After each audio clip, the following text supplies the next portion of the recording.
All right, thank you.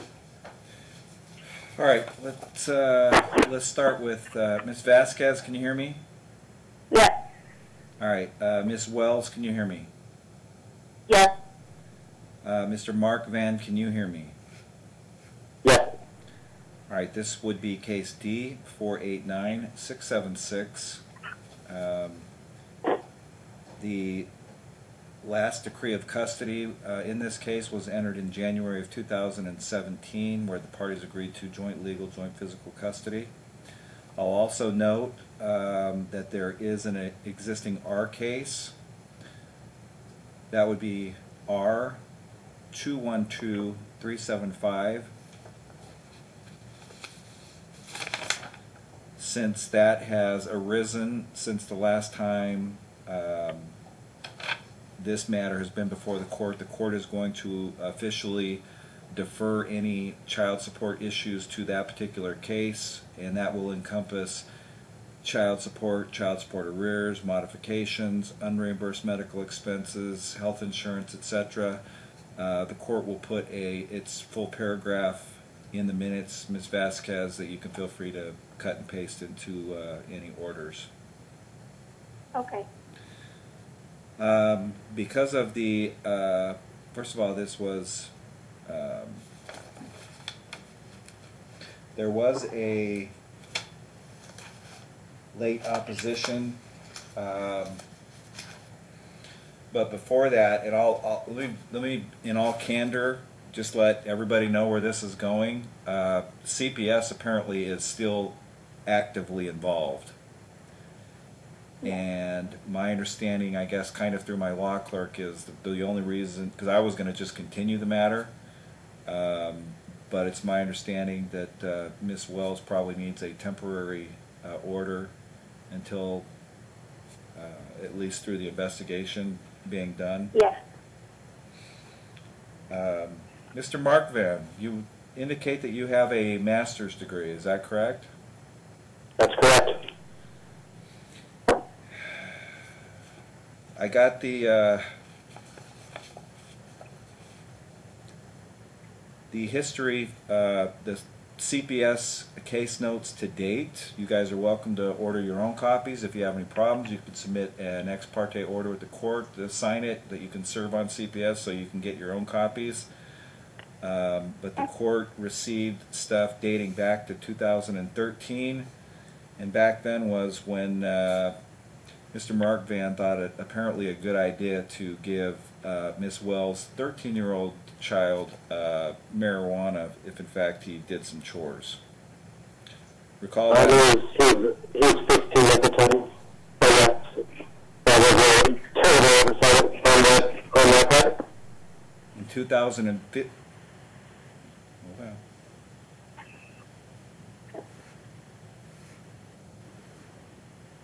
All right, so you know what, Mr. Mark Van, you got a master's degree. Do you really think there's a difference between a 13 or 15-year-old? Yes, I do. All right, good for you. Let me tell you, Nevada law doesn't agree with you. And I think you were actually put on notice of that with the CPS way back then, correct? Put on notice for that. They informed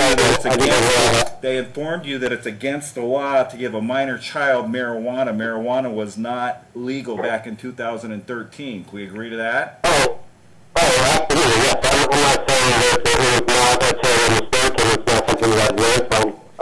It was a terribly stupid thing to do at the time. You know, some people would call that a mistake, probably you since you were involved. Some people probably don't have words for that kind of action, but I'll just leave it where it's at. So it's definitely a bad mistake, something that I would never do again. All right, which gets us to our current allegations that are being investigated by Child Protective Services. Again, I would suggest you not say anything, Mr. Mark Van, regarding, especially since it's being investigated right now. I can tell you, if you had an attorney sitting right by you, he would be telling you, he or she would be telling you, probably not to say anything at this point. and I'm justifying why I'm going to enter the temporary order that I am going to order. I'm going from the CPS case notes. This would be April 28th. On that day, they talked with the minor child. She indicated that her father, they got stuck. She indicated that her father grabbed her shirt, hit her in the chest multiple times, and when he let her go, she fell to the ground. She did not appear to have any bruising or pain. She reported that her father tortured her when she cries, and he has tried to bite her toes. That was 2 years ago. However, in that particular instance, she indicates that she has a bad memory and has forgotten. Let me add to that, she also reports in that same entry, mind you, this is a 7-year-old child, but she reports that she wants to be an actress, that she comes off as being, quote, very animated, and, quote, appears to be closely bonded with her mother, end quote. I will then go down to, this is more of a history thing, still entered on the 28th. Apparently, the plaintiff reported to CPS that Maya once had a black eye when she was 2 years old, and although she told her attorney, he told her it was a CPS matter.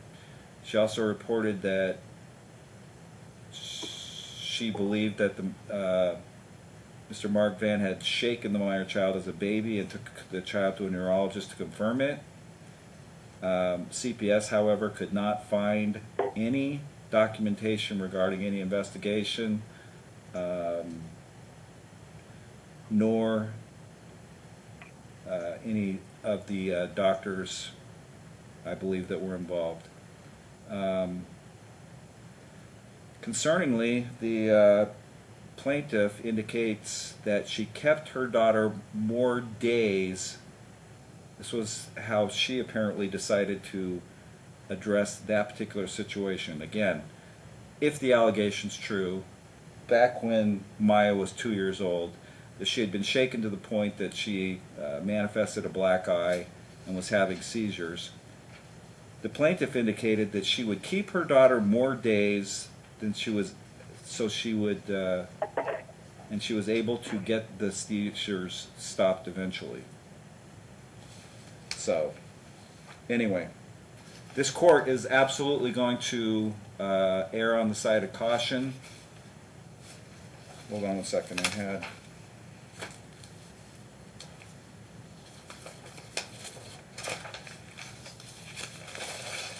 I'm sorry. I wanted to read from one more entry into the record. This would have been on April 29th when they talked with Mr. Mark Van.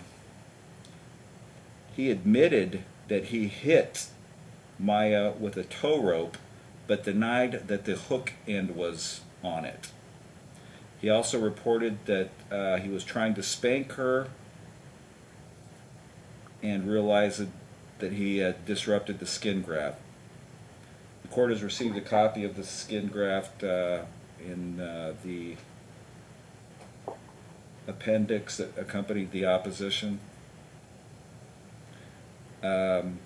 He also indicated, and if this is true, this is just remiss for a child who's 7 years of age, that the natural mother has called CPS on him multiple times, and on one occasion has alleged that he has touched Maya inappropriately. So let's just take it on its face. Even the allegations, we would have a child that was suffered from shaken baby syndrome, up to possibly sexual abuse, and now at 7 years old, at least dealing with admitted corporal punishment, a la Mr. Mark Van striking her in the chest with a rope. So, I'm going to grant temporarily Ms. Wells primary physical custody. Any contact by Mr. Mark Van is going to be subject to her and or CPS. and then I'll continue the matter until the matter is more fully investigated to see where we're at that point. Ms. Okay. Vasquez, do you have anything you need to add, or? I know you said at the beginning that you wanted to defer child support. Now that she's been granted temporary primary, I put in the request for that amount. Would you mind entering that as a temporary child support order? I calculated it. Let me pull it up.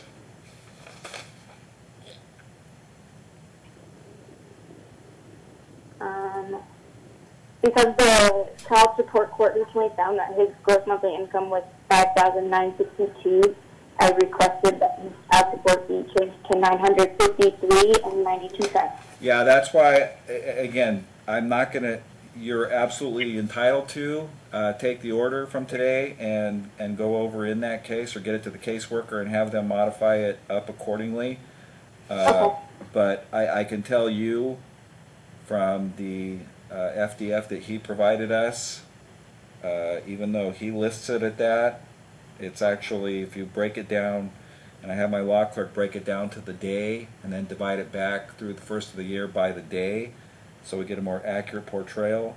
His actual gross monthly is closer to $35.60.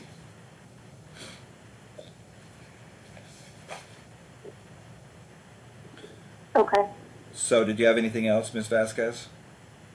Are you setting this for a return hearing? Yeah, or? absolutely. Absolutely. I'm Okay. going to set. In fact, I don't, unless I know the status, or Okay. everybody's been put notice on the status, I will probably invite the CPS worker to have their input if it's not clear. But if they've either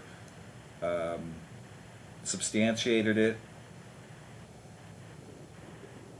or the court feels like I need any more information, then I will invite them to participate in that particular hearing. Again, for right now, this is only going to be a temporary modification, and then we will see where where it ends up. Do you understand, Okay. Mr. Mark Van? Yes, I understand. Okay, all right. Let me get you a.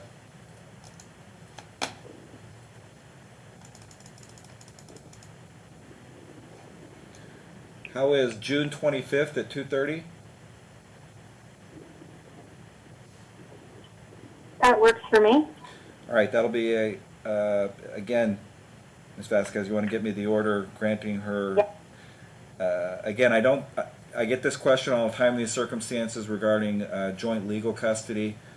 This court incorporates and adopts the definition under the Rivera 2 case, and again, doesn't require her to get any sort of day-to-day decision making. Therefore, the more significant type of issues that they would have to discuss, as you know, Okay. that would be a significant health care issue, a religious change in religion, change in schools, something of that level. But I'm not going to deprive him of that right now. So it'll remain as temporary joint legal custody. It will be temporary primary physical custody of Ms. Wells. And then again, any contact with Maya at this time will be subject to Ms. Wells or Mr. Mark Van's, I'm sorry, Ms. Wells or whatever CPS is recommending. I would suspect or hope that she would defer to what they're recommending. Okay. Okay? All right, everybody stay safe and healthy, and we'll call the matter on June 25th at 2:30. Thank you. Have a good day.